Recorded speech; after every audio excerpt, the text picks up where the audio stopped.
তিনটে বুনো মহিষ সারা জঙ্গল দাপিয়ে বেড়াতো, কেউ সাহস পেত না তাদের কিছু বলার। নেকড়ে কখনো কাছেই আসতো না।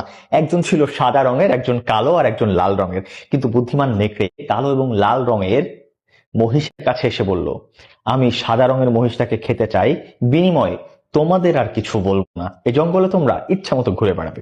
তারা রাজি হয়ে গেল।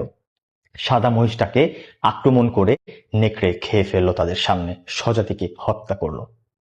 পরদিন নেকড়ে কালো মহিষের কাছে এসে বলল, শোনো, লাল মহিষটাকে আমি খেতে চাই, আর তোমাকে কিছু বলবো না, তুমি ইচ্ছা মতো বনে ঘুরে বেড়াবে। কালো মহিষ রাজি হয়ে গেল আর লাল মহিষটাকে শেষ করে দিল।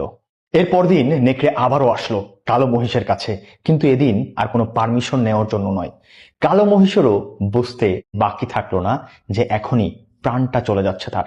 কিন্তু তার একটা উপলব্ধি হয়েছিল, আমি তো সেদিনই মারা গিয়েছিলাম যেদিন আমি আমার স্বজাতিকে, সাদা মহিষকে প্রথমবার খাওয়ার অনুমতি দিয়েছিলাম এই হিংস্র নেকড়েকে। আর আমি এখন পেতে যাচ্ছি আমার স্বজাতির সাথে করা অন্যায়ের শাস্তি।